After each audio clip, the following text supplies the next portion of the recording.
project. So in this short video, I'll be talking about weapon options up to 3.2, which ends today, and 3.3 will be starting later today, of course, for Faruzan, who will be the new 4-star anemo support bow character.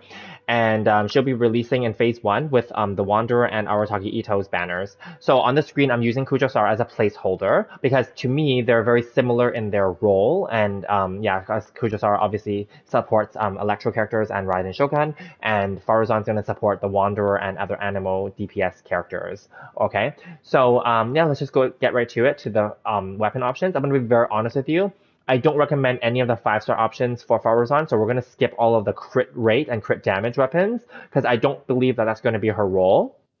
Okay, we're going to skip all of them, including the Amos bow, because, I mean, you could, okay, actually, no, let me go back. We're going to skip the Thundering Pulse, the Aqua Simulacra, and Polar Star, and we will start with the Amos bow, actually. So at one point, I did think way back for Goro and Kujosara that I was going to use Amos bow, because they can have a charge attack aspect to them, where you can fire it and stuff. So Amos bow could work for them, but I would say it's not recommended. If you have someone else to give it to that other character instead. Okay, that's what I ended up doing too. I did not end up giving it to my Kujosara. Now, I will say that way back when, for those of you who have been following me for a while now, when I first got Kujosara back then, I didn't have all the weapon options and etc. I did have it on her because no one else was using it. I had 2 copies, as you can see. But of course, Tainari now has the other one. So, yeah.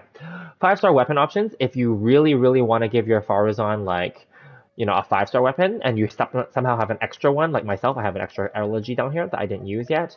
Elegy is the best support 5-star weapon in the game for bow, and yeah, this would be great for Faruzan. Obviously, it has a long-winded passive, and it has an energy recharge substat that can help with getting more energy for her, and possibly for the team, and also to get her burst back up more often. That's all cool and all, but that's only if you have the extra one lying around that you're willing to give her, other than giving it to Venti or some other support character instead, right? So I have an extra copy. I'm not going to refine it into Venti's. Venti's fine with just the R1. The other one, I'm going to save it for maybe a future character. So yeah, so Faruzan, what I'm actually going to give is the Sumeru fishing event weapon, which is the end of the line here. I didn't talk about this in other videos, but it is a decent weapon. No one else is using it right now. It's energy recharge, and I'm going to say that basically for Faruzan, I think your main focus should be energy recharge or elemental mastery, okay? Because of her anemo vision, because you know, for Kujosara and Goro, I only gave them energy recharge as a focus because of their situation. They're not necessarily elemental mastery characters, especially Geo for Goro. It's not going to be the case, but Anemo at least has elemental mastery options. So end of the line is going to be a great weapon. As you can see, it just increases you know, attack as AoE damage, etc. Its energy recharge is solid. It's free. No one else is using it. I'm going to give this to her if I get Faruzan, honestly. Another option is the King Squire. This is an attack-focused weapon. I would just skip this one altogether, unless you have nothing else to give her, because it's more focused on elemental mastery. And I mean, it's okay. It's not horrible, but I don't think that the attack substat is going to be the most beneficial for her, because she's not going to be someone that you're going to rely on for attacking or for doing damage. She's definitely a support for sure, and she'll be helping you with you know, boosting your anemo DPS characters, and also, you know, maybe doing some elemental shred or elemental mastery, like you know, like some reactions, etc. Yeah.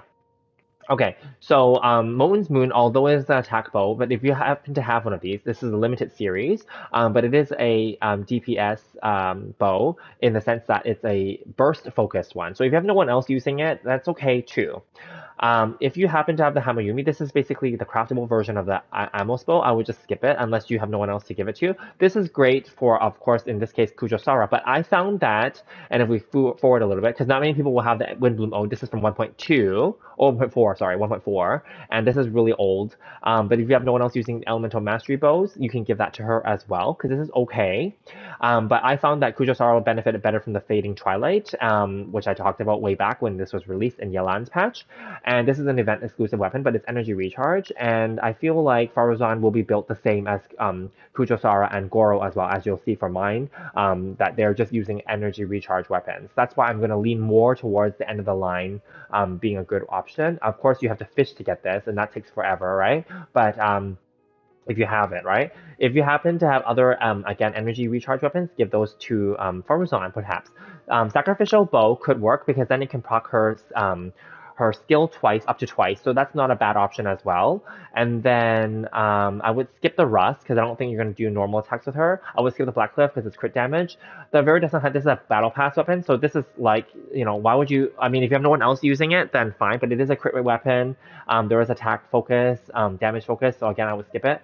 Stringless is great if you have no one else using it. Stringless is super good on Venti. I've given it to Kali now, but it's super good on Venti. It's also, I've seen it used on Fischl. It's also good on, I've used it previously and tried it out on other characters as well. I'm not going to go through all the characters I've tried out because that's just too much, but basically it's a good weapon for a lot of characters, so it's very versatile. As you can see, it's just a straightforward passive, elemental skill and burst damage increased, and then you have elemental mastery. So this is a good weapon for Faruzan as well. And then Favonius Warbow is definitely a standard placeholder. Definitely good, but you have to build her for crit so that you can get the passive for the extra energy.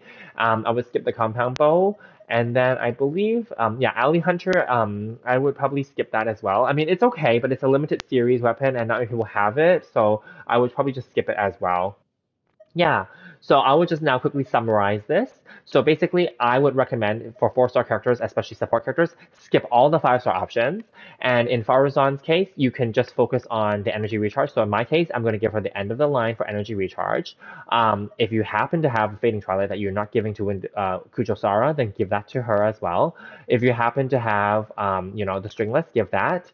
Yeah, and then or a Sacrificial Bow or a Favonius Warbow. Those are great options. And then if you really want to give her some attack, then Hamayumi is okay. Of course, Amos Bow and Moon's Moon are fine, right? And also the King Squire. And if you happen to have this really old event weapon, then Windbloom Ode is also fine as well. Hopefully those that was useful for you, but let me know what you guys think and what weapon you're going to give to your Faruzan, or if you're even going to get her. But eventually we might get them because they're 4-star characters that they will be added to the standard pool anyway. Let me know what you guys think, and I'll see you guys in the next video. Thanks so much.